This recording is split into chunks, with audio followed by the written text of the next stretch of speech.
नमस्कार मैत्रिणींनो, मी संजना होममेड रेसिपीमध्ये तुमचं स्वागत आहे। आज मी बनवणार आहे मुळ्याची बर्फी। चला तर मग सुरुवात करूया रेसिपीला। मुळ्याची बर्फी बनवण्यासाठी साहित्य आहे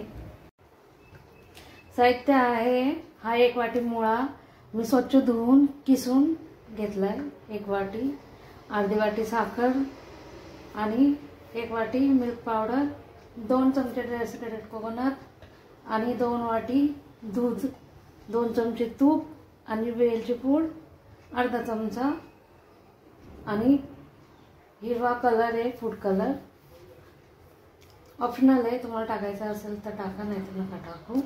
आणि हे एकाच प्रमाणात घेतलेलं आहे, मी एकाच वाटीच्या मापाने सर्व घेतलंय साहित्य। चला तर मग आता सुरुवात करूया रेसिपीला। तुमच्याबरोबर बोलता बोलताच मी कढई ठेवली होती गॅसवर, आता तापली आहे ती। मी आता याच्यात 1 चमचा तूप टाकते आणि 1 चमचा तूप टाकून झाल्यावर यातच आपण किसलेलं मुळा टाकून घेऊया आणि याला चांगलं परतून घेऊया।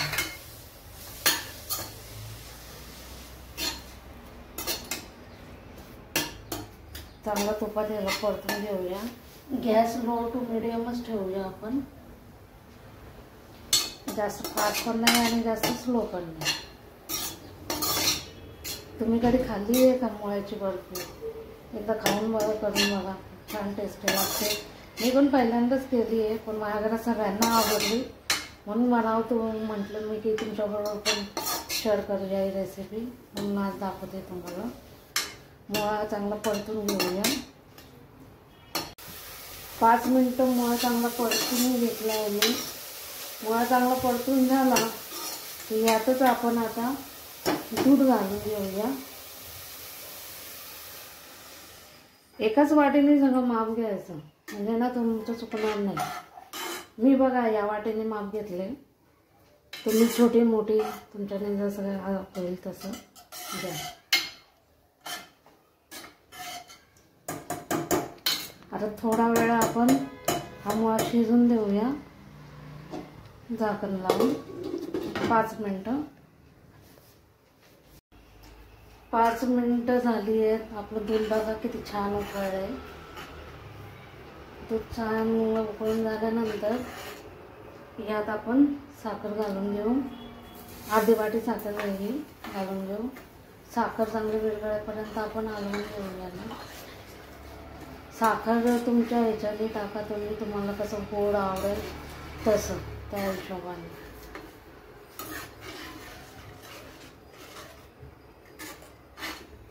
रेसिपी छान आहे, साधी आहे, सोपी आहे, पटकन होणारी आहे, जास्त वेळ लागत नाही याला।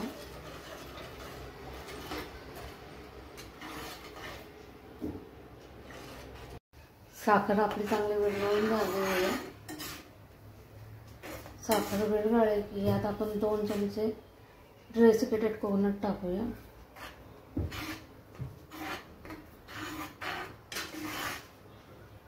आणि फिरवून घेऊया।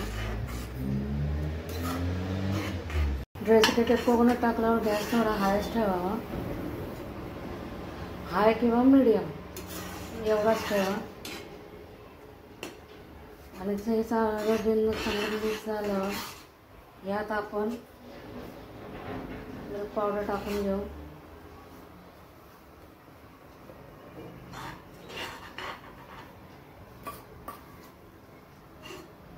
मिल्क पावडरचे गट्टे होतात म्हणून ते एकत्र होईपर्यंत मिश्रण आपण हलवतच बसू, म्हणजे जेणेकरून त्याचे गट्टे पूर्ण निघून जातील। असंच मिश्रण एकत्र पूर्ण होईपर्यंत फिरवत राहा। पूर्ण मिश्रण एकत्र व्हायला पाहिजे तोपर्यंत फिरवतच बसा, ही प्रोसेस खूप जरुरी आहे। आपण याला थोडं झाकण लावून 5 मिनिटं ठेवूया। मीडियम ठेवा गॅस, नाही तर दूध आपलं ओतून जाईल। 5 मिनिटं झाल्यानंतर आपण बघूया बरंच दूध आपलं आटलंय बघा, भरपूर कमी झालंय. यातच आपण अजून 1 चमचा तूप घालू.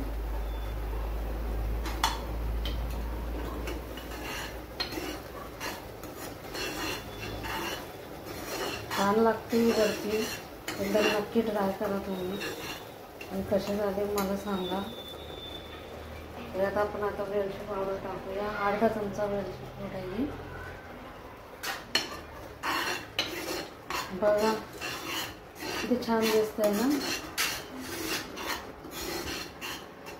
यातच आपण आता फूड कलर टाकून घेऊया. कलर थोडाच टाका, मी ग्रीन टाकते. तुम्हाला तुमच्या परीने कोणता आवडतो तो टाका. थोडाच आधी, जास्त नाही, थोडाच टाकून द्या. ऑप्शनल आहे, तुम्हाला टाकायचं असेल ऑप्शनल आहे, तुम्हाला टाकायचं असेल तर टाका, नाही तर नाही टाकलं तरी काही हरकत नाही. आणि हे एकत्र होईपर्यंत मी ताटाला थोडं तूप लावून घेते, जेणेकरून याला मिश्रण चिटकून नाही म्हणून. चला तूप लावून घेते मी. तुमच्याकडे जर तूप नसेल तर तुम्ही तेल पण लावू शकता, काही हरकत नाही, किंवा बटर पेपर पण लावू शकता, पण काही गरज नाही आहे. एवढा याच्यात सेट होऊन जाते. नुसतं तूप लावून केलं तरी ती सेट होऊन जाते.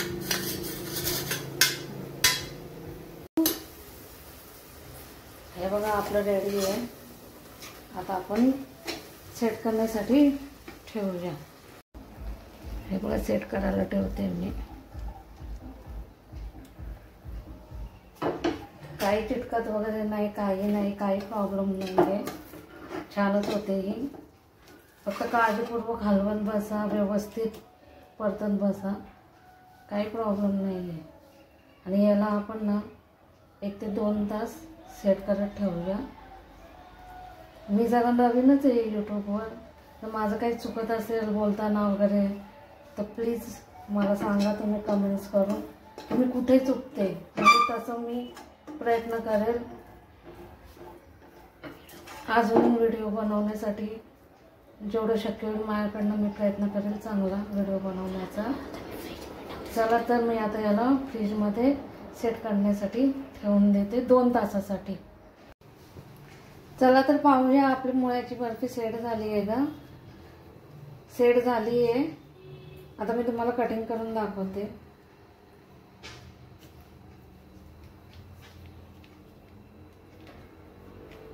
जसा तुम्हाला आकार पाहिजे त्या आकाराने कट करा.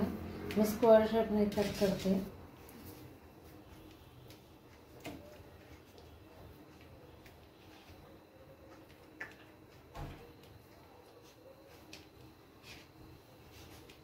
मी एक पीस तुम्हाला दाखवते.